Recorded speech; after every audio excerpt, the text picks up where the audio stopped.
오늘 이 시간 말씀 우리 이제 함께 보도록 하겠습니다. 제가 31일 토요일부터 또 1월 1일 첫날 또 신년 예배하고 또 5일간 금요일까지 기도회를 인도하고 났더니 보통 우리가 기도회 열심히 하면 막 힘이 나야 되는데 제가 힘이 빠져가지고 지쳐가지고 그래서 어제 또 토요일인데 정리할 것도 많고 또 주일 준비할 것도 많고 또 여러분도 많으시지만 또 저와 제 아내도 또 보이지 않는 부분에 또 많이 하다 보니까 오늘까지 피곤함이 계속 남아서 제가 중보기도 팀 간다고 저 메모까지 해놓고 잊어버리고 네, 잊어버렸습니다.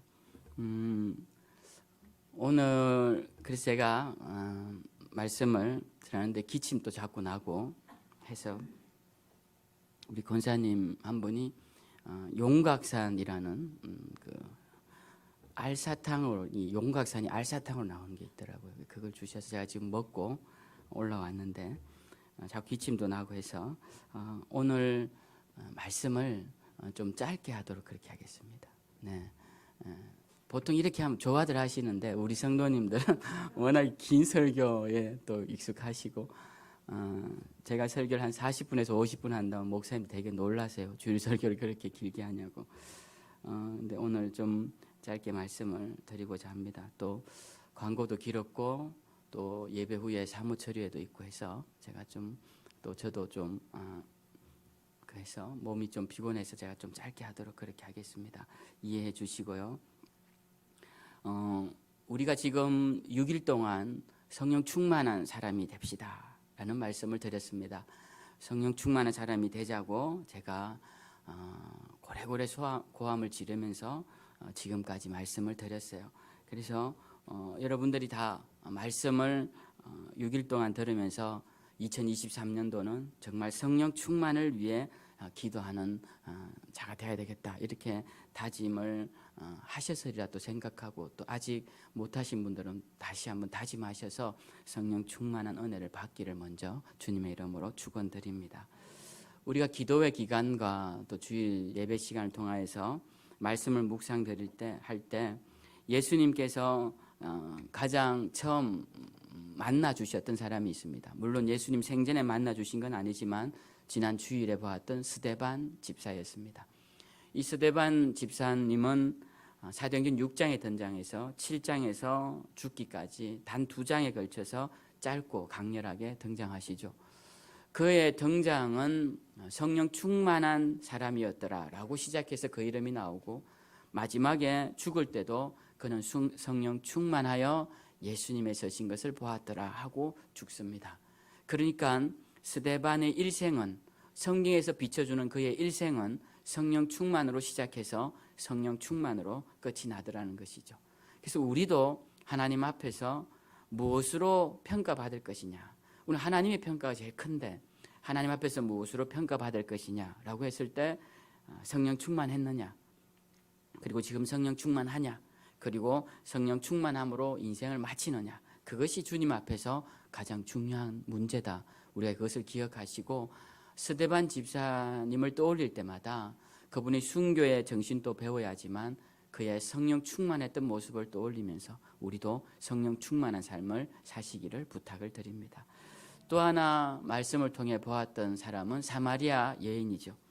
이 사마리아 여인에 대해서는 많은 말이 있습니다.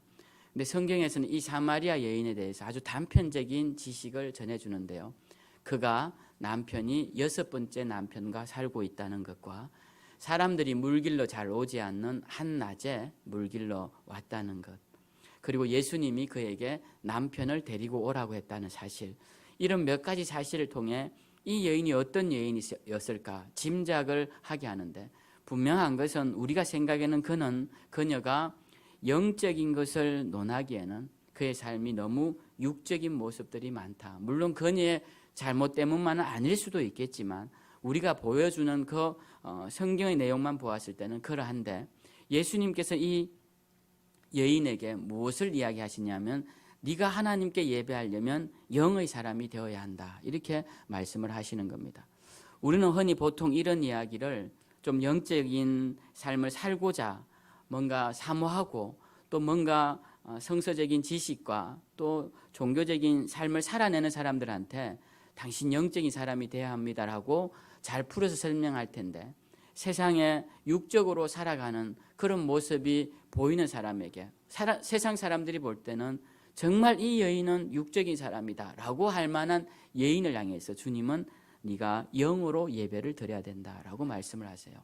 그러니까 이 말씀을 통해 우리가 생각해 볼 수 있는 것은 하나님 앞에 예배한다는 것이 우리의 도덕적 기준과 많이 벗어난다 할지라도, 기준에 또는 합한다 할지라도 그 도덕적 기준을 떠나서 가장 중요한 것은 영으로 예배하느냐 하지 않느냐라는 것입니다. 우리가 생각할 때는 도덕적 범주 안에 있는 사람들이 예배하면 더 잘 받아주실 것 같고, 그 범주를 벗어나서 예배하면 안 받아주실 것 같지만, 예수님은 예배의 가장 첫 단계는 우리가 영으로 예배를 드려야 하는 것이고, 우리의 영으로 예배 드리지 못하면 우리의 예배는 그의 도덕적 기준과 무관하게 하나님 앞에 상달되지 못할 것이다 라고 말씀을 하시는데, 그렇게 말씀하시기에 가장 좋은 대상이 이 사마리아 여인이었다, 그렇게 보는 거죠. 그리고 또 세 번째로 예수님이 만나서 하셨던 한 사람은, 우리가 말씀 시간에 보았던 사람은 바로 니고데모입니다. 이 니고데모는 이스라엘 백성 중에서 아주 유능한 바리새인이요 또 율법사였습니다.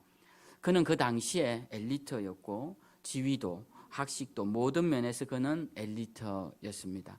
그런 그에게 예수님께서는 뭐라고 하시느냐 하면 다시 태어나야 하나님 나라에 갈 수 있다라고 말씀을 하세요. 누군가 여러분에게 다시 태어나야 합니다라고 말한다면 여러분들이 그 말을 들을 때 그 말을 신뢰할 수 있겠습니까? 근데 오늘날 또 많은 지성인이라고 하는 사람들이 나는 다시 태어나야 합니다라는 말을 들을 때, 당신은 다시 태어나야 합니다라는 말을 들을 때 그런 말은 그냥 상징적인 말이고 그냥 신화적인 말이고 그거는 종교적인 말에 불과하다라고 치부하는 경우가 많다라는 것입니다. 오늘 이 니고데모에게도 주님은 마찬가지 상황이었습니다. 그런데 이 니고데모는 그것을 생각하면서 어떻게 하면 다시 날 수 있습니까? 라고 질문을 하죠. 그때 주님이 영으로 다시 나야 한다. 영으로 다시 나야 하나님 나라를 볼 수 있고, 그 뒤에 제자들에게 말씀하실 때는 영으로 다시 나야 하나님 나라에 이를 수 있다라고 말씀을 하십니다.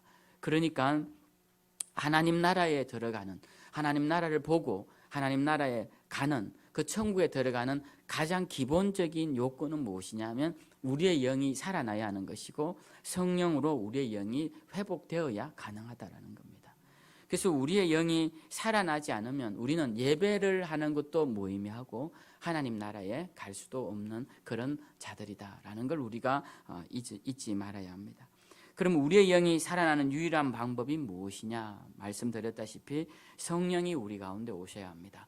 다른 방법이 없습니다. 우리에게 성령이 오시면 우리는 영이 살고 영의 사람이 될 수 있고 영으로 예배 드릴 수 있고 또 하나님 나라에 갈 수 있게 되는 것입니다.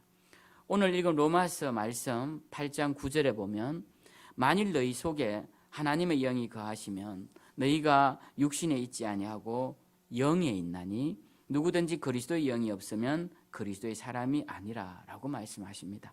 여기에 보면 영이라는 말씀이 세 번이나 한 구절에서 반복되고 있는 것을 보게 됩니다.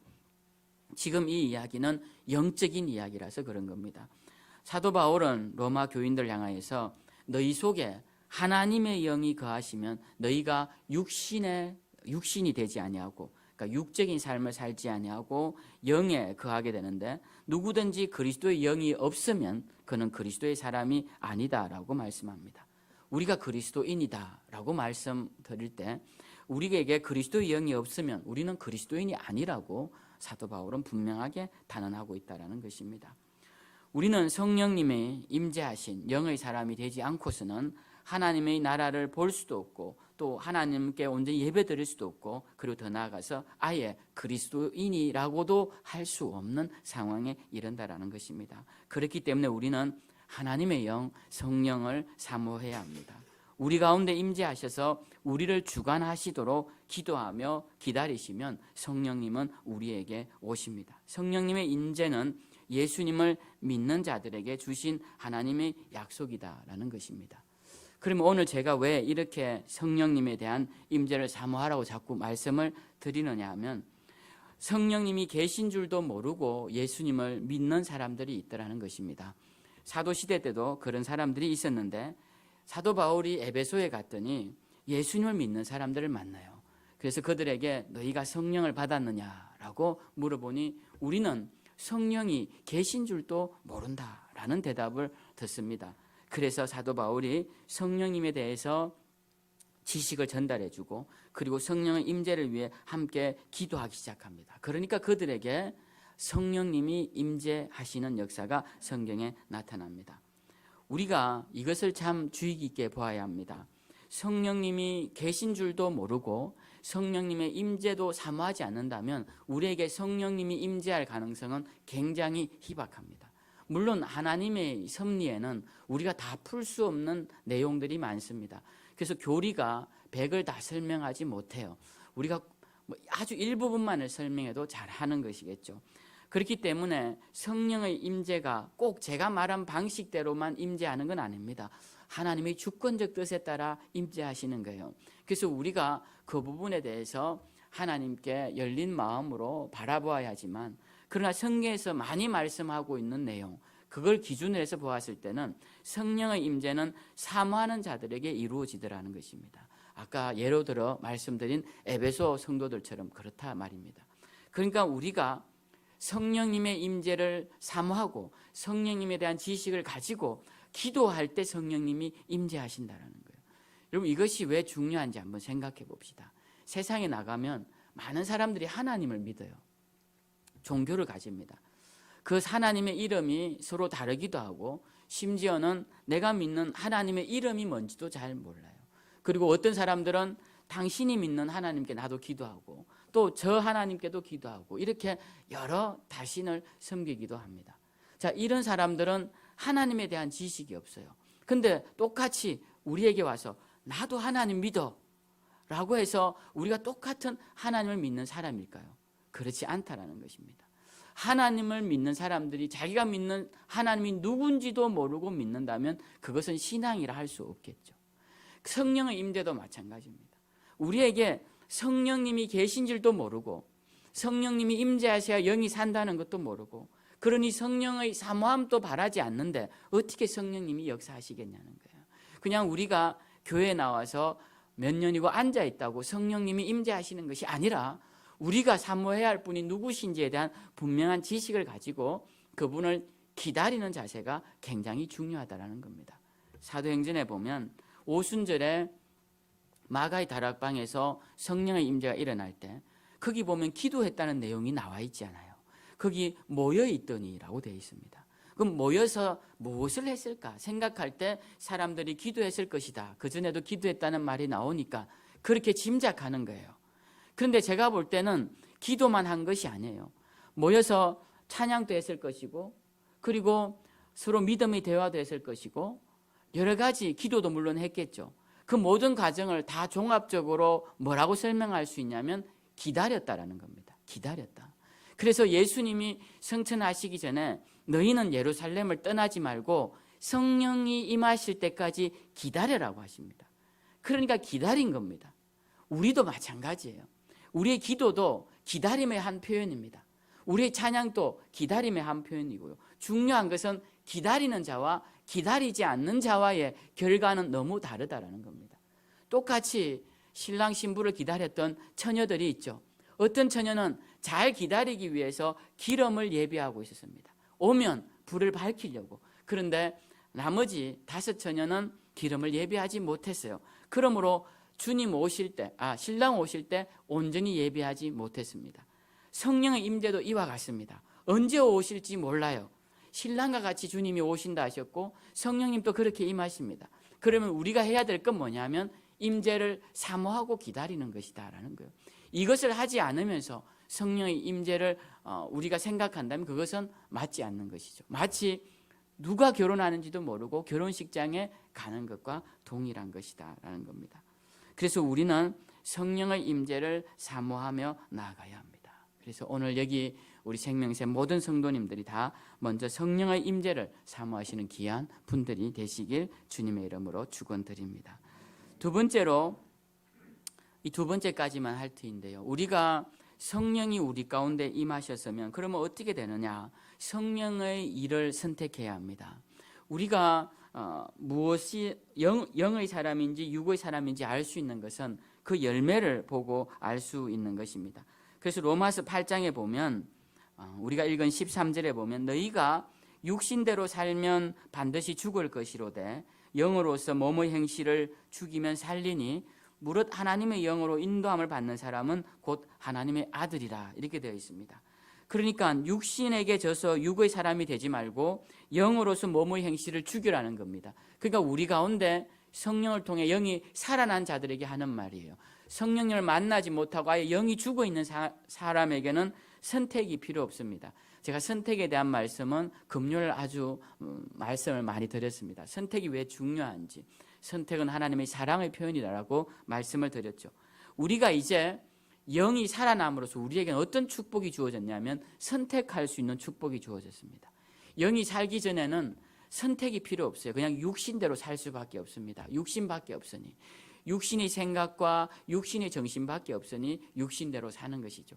그런데 영이 삶으로써 우리는 이제 영의 일을 해야 될지 육의 일을 해야 될지 선택하게 되더라는 겁니다. 그래서 오늘 성경에 보면 영으로서 몸의 행실을 죽이면 살 것이고 영으로 인도함을 받으면 하나님의 아들이 될 것이라고 말씀을 하고 계시는 겁니다. 우리에게 성령께서 임재하신 것으로 우리가 아무것도 하지 않아도 되는 것은 아닙니다. 우리 가운데 있는 육체의 소욕이 계속 성령의 소욕과 싸우게 됩니다. 우리는 그때마다 성령의 소욕을 선택해야 한다는 것입니다.